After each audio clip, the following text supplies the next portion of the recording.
bakuba nisindiye mu gifu nihagiye oya nimumvangire ibintu by'amapenzi nabyo nshaka. Dore ibintu by'amapenzi ntabyo ushaka kandi mu kanya wambwiraga ngo uramushaka. Mubwire yisubirireyo. Oya nabaguke. Ahubwo arabazigiye. Yes, turabasuhuje kandi tubifurije ikaze mwese abakunzi ba Maboko TV show. Uyu munsi turi kuwa gatandatu tariki 11 z'ukwezi kwa 10 2025. Kuri mikoro za Maboko TV show twakiriye umwari bite.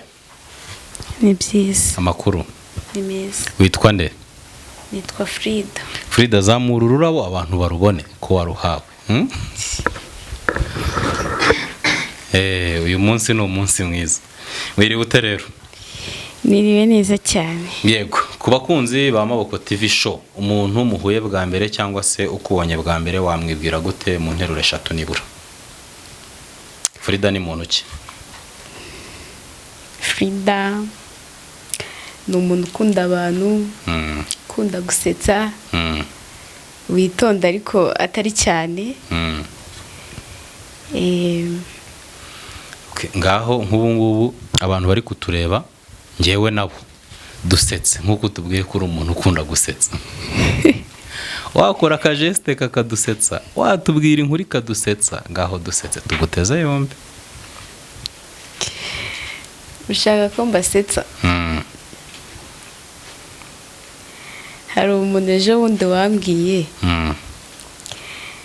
kandi yari umusaza, arangije twari turi ahantu hari abantu benshi, tureba ukuntu angana, arangije aravuga ngo yewe ngo nimwiyambarire byanze.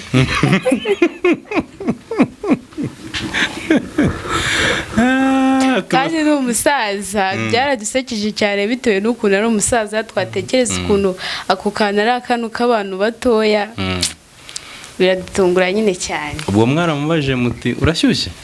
Cyane. Ahita avuga ati yewe. Ati yewe nimwiyambarire byanze. Yes, none se Free, ubundi umunsi wawe uwutangira ute? Umunsi wanjye mutangira gute? Umunsi wawe kuva wenda ukangutse nyine ni gute utangira umunsi wawe ukavuga uti uyu nguyu ni umunsi mwiza kuri njye? Umunsi wanjye iyo ndutse mu gitondo,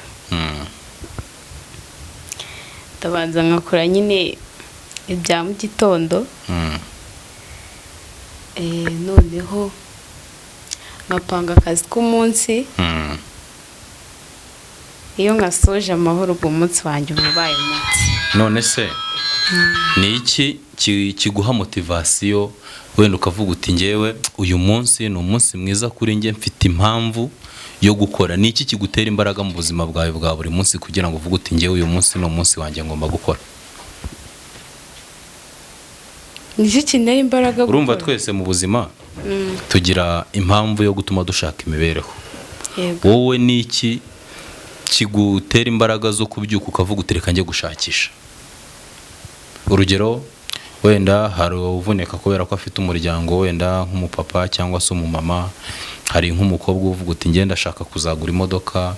Hari umukobwa ukora avuga ati ngiye ndashaka kuzagura ikibanza cyanjye, nkubaka inzu yanjye. Yego nibyo nzashaka ariko nzaba mfite iwanjye. Wowe ni iki kigutera imbaraga zo kubyuka ukajya gushaka imibereho? Nanjye nyine mba numva ejo hanjye hakwiye kuzaba heza. Mba numva mfite inzozi nyine nanjye. Mvuga ati nzagura imodoka, nk'ubu mba numva nakiga imodoka, mba numva nabyiga, kandi sinabyiga nta mafaranga.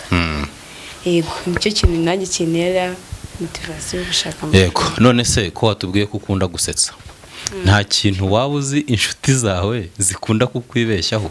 Wenda hakaba ari nk'ibintu wenda uvuga ushaka kubasetsa, bo bakaba babifata nkaho mu buzima busanzwe ariko uteye. Ni igihe kintu abantu kenshi bakunze kwibeshya kuri wowe?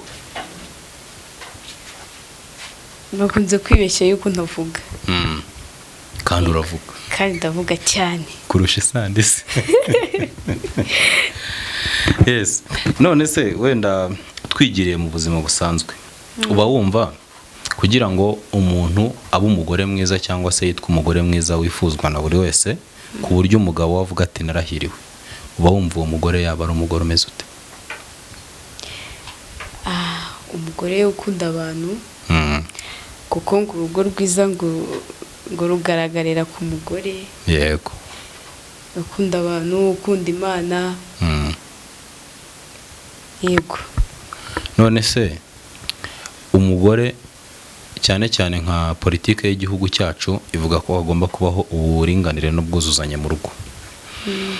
Ugereranije n'uko mbere byari bimezeho bavugaga ngo umugore ni mutima w'urugo, umugore akaba ari uwo kurera abana, ari uwo koza abana, akabajyana ku ishuri, akamenya imirimo yo mu rugo. Ariko ubu ngubu byarahindutse, n'abagore basigaye bajya mu kazi, nawe akaba nk'umwenjeniyeri, akubaka etaje, akayihagarika, nyine ukabona ibintu ni ibisanzwe. Wowe imyumvire yawe ikwereka ko wa mugore wirirwa mu rugo yita ku bana cyangwa se abaha uburere cyangwa se ukora imirimo yo mu rugo, na wa mugore ujya gushakisha, harimo ba bandi bashakisha bakabona amafaranga agahita abyuriraho kubera ko umugabo akorera amafaranga nawe akaba yakorera, akavuga ati twese ni uburinganire, ibyo ngibyo ntabyo wambwira, ntabyo kuvuga ngo uri umugabo hano, nyine twese tugomba gufata ibyemezo.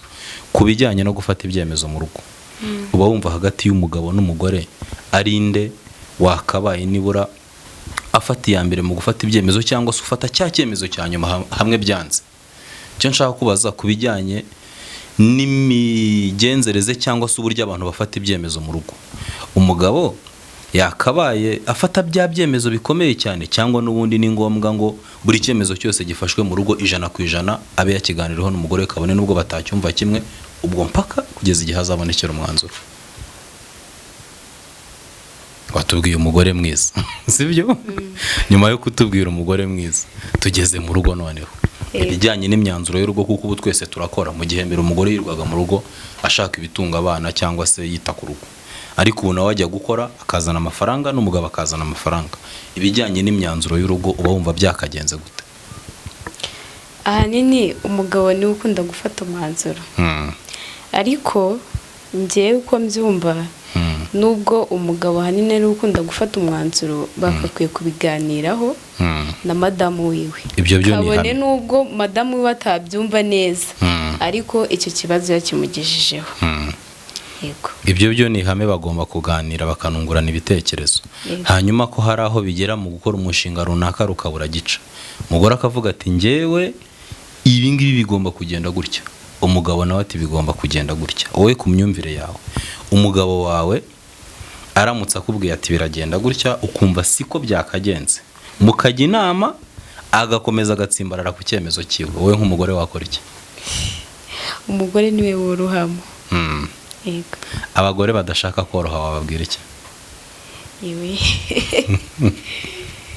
Oya, nanone aho umugabo wawe utangiye kumwambura uburenganzira bwiwe, ariko buriya abagore nibo bakakwiye korohamo gakeya, kuko nanone ntago umugabo niwe ufite urugo cyane. Yego, n'umugore nuko kw'iki gihe, ariko ahanini ni umugabo. Okay, ubwo baratubwira muri komenti uko babyumva. Hanyuma wowe ni gute ufata cyangwa se ibyo abantu bagutekerezaho wenda bitari byo bibi, wifasha gute kuba bitaguhungabanya cyangwa se ngo bikugireho ingaruka? Urugero, ushobora kuba wenda nka gutyo abantu bakunze kubona wicecekeye, wegera ikibazo ukavuga ngo nguriya ngo ahora acecetse, cyangwa se waba unavuga ukabona ngo nguriya nawe ngo ibintu bye ngo ni uguhora avuga gusa. Nyine wowe uhangana n'ibyo bintu gute niba bijya bikubaho? Njyewe tuvuge niba umuntu avuze ati yenda ye n'inshuti yanjye, akavuga ati ko byasi kose Frida ntago ajya akunda kuvuga, iyo twongeye guhura ahubwo ndushaho nkavuga, umva n'ibyo ntari nkwiye kuvuga ahubwo nkabivuga. Rero umuntu wavuga ati sinjya mvuga, ahubwo mwereka yuko mbizi. None se uri umukobwa, uba wumva wowe umugabo wifuza w'inzozi zawe yaba ameze ate? Mubwira arakumva. Mubwira. Umugabo wifuza? Nyine wowe urumva nta wifuza urugo rubi, buri wese yifuza urugo rwiza rurimo amahoro, rurimo umutekano, mbese buri wese yifuza kuba yagira impamvu nyine ituma avuga ngo nishimiye ubuzima bw'urushako. wowe uba wumva umugabo wawe cyangwa se usengera ubuzima bwawe bwa buri munsi azaba ameze ate? ubwira arakumva. azaba atanywa inzoga, ikindi ari muremure kuko njye ndi mugufi, atari inzobe kuko ndayifite, ikindi akunda Imana n'abantu. Yego. Okay, urakoze cyane. Ubwo arabe yiyumvise. Hanyuma muramutse mubanye nyuma igihe kikagera ukabona ari gutangira kwiga wenda izo ngeso zo kuba yasubira ku nzoga cyangwa se izo kuba yanywa inzoga utari ubimuzi, urumva ushobora gukundana n'umuntu kubera ko mwaganiriye nyine nka gutyo tubwiye akumva ko ushaka umugabo we baye byiza yabatanywa inzoga. Noneho niba yazinywa utari ubimuziho akagerageza kubiguhisha kubera ko wagukunda cyangwa se yumva ashaka ko mubana, nyuma mwamara kubana aramutse akweretse ya mico ugasanga wenda anywa inzoga, wenda ibindi wari uri kuvuga arabyujuje, wakwitwara ute? Umuntu iyo wemeye yuko mubana n'ubundi ubuzirengera ingaruka zose.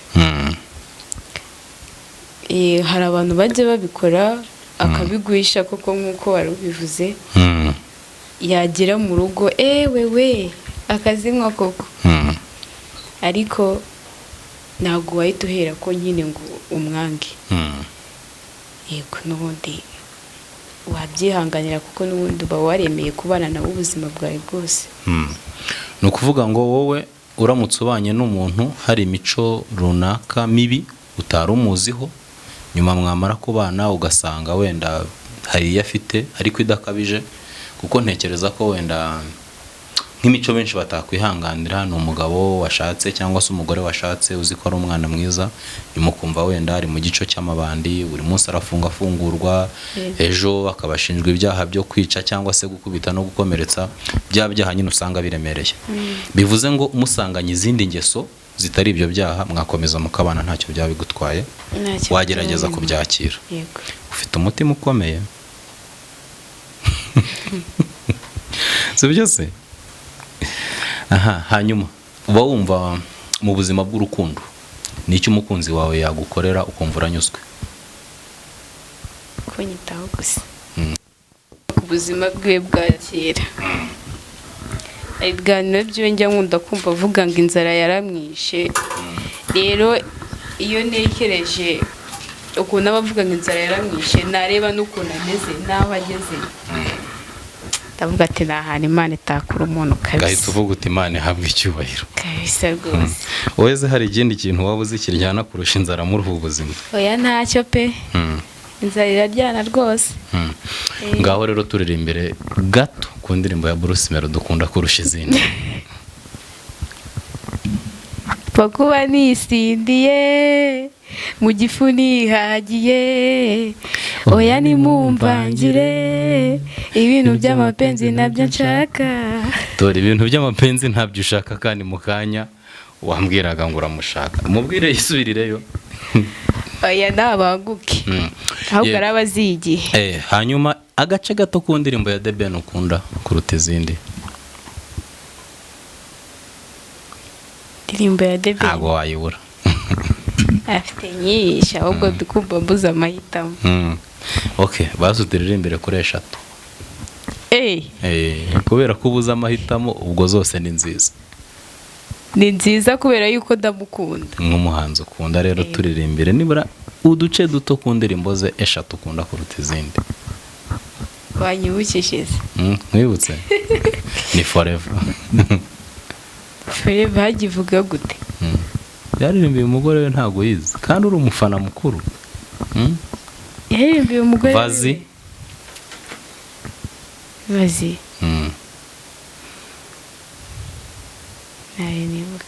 Aya wibuka. Ndi harya yaririmbanye na Diamond yitwa ngishya. Boda boda cyangwa iki? Sinibuka. Ni wowe ubizi. Okay, hanyuma dusoza wenda niki wabwira abakunzi ba Maboko TV show, ni iki wabwira abakunzi bawe muri rusange, kuko ubu guhera uyu munsi nawe ugiye kugira abakunzi kuko wageze ku mbuga nkoranyambaga? Harya nta TikTok ugira? ntabwo yabura. Kuri TikTok witwa nde? urabona umusiniya nkanjye koko ntayibura. babwire bajye kuri TikTok yawe bagukorere follow, bajye bareba ibyo ukora, banasharinga account yawe kugira ngo igere ku bantu benshi. Ni Babylon Frida rwose. Babylon Frida. Babylon nako kariho? Ntabwo naheze. Babylon Frida. Ngaho rero bwira abakunzi bawe bakumenye kuri TikTok, banakumenye kuri Maboko TV show, gira ikintu babwira. Icyo nababwira kuri Maboko TV show, tugiye kujya tubatamo ubugoma bwa danje bwa buri kanya, nta rungu rwose, n'akava z'indirimbo nyinshi cyane byahataye z'abahanzi. Nabonye uri umuririmbyi buriya bakwitondere bakwitege. Byihorere ubu ni uko nicaye. Uraje ikiganiro cy'ejo tuzagikora duhagaze, nta kibazo rwose, kugira ngo ibintu bigende neza kurushaho. Yego, bajye rero kuri TikTok account yawe. Ukoresha Facebook? Nanjye uvuga ngo ni y'urubyiruko kandi nawe urimo. Yego ndayikoresha. Irinze kuvuga abana. Yego, kuri Facebook witwa nde? Ni Frida. Frida. Yego. Ba Frida se kuri Facebook ko abari benshi none baragutandukanya gute nabandi? Ayiwe, use hari umuntu dusara? Hawe musa. Nawe. Nta hari umukobwa w'umu influencer witwa Ntakwasa. Nanjye nsana biki. Mbere kubera ko ntarinzi gusoma izina ryiwe, nabona gutu video yakoraga kuri Instagram, nkagira ngo bari uvuga ngo Ntakwasa. Aje kubisobanura nyuma aravuga ati ni Ntakwasa. Ubwo rero nawe nta muntu musa, bagiye kuri TikTok account yawe no kuri Facebook bagukurikire, ariko nawe uzagire gutya fungura ka YouTube channel unyoroshe. Noneho bakumenye neza. Yego, turagushimiye rero kuba witabiriye ikiganiro cyacu cy'uyu munsi. Tuguhaye ikaze kuri Maboko TV show, tuguhaye ikaze kuri Maboko Empire, tuguhaye ikaze kuri Dukundane Forever, tuguhaye ikaze no muri Maboko Podcast. Tuzajya duhura kenshi tuganira cyane, abantu bitege ibitekerezo byawe byiza, indirimbo dukavuza bakorera. Njyewe icyo nsezeranije abantu kandi mbabwije nk'ukuri nuko uri umuhanzi, ahubwo wenda nta breakthrough urabona, nturajya kuri spotlight, ariko ibintu urabizi. So turagushimiye rero kubw'umwanya wawe, tugushimiye ko witabiriye ubutumire bwacu. Reka duhane gahunda y'ejo, ariko mbere yuko dusoza gira akantu kamwe bwira abakunzi bawe ubundi unyoroshe. Icyo nababwira? Gira ubareba nakubona tubwire. Icyo nababwira, ndabakunda cyane, nzahora mbakunda. Yego, nakire turukunda. Natwe turagukunda kandi urakoze. Gira umunsi mwiza. Murakoze cyane.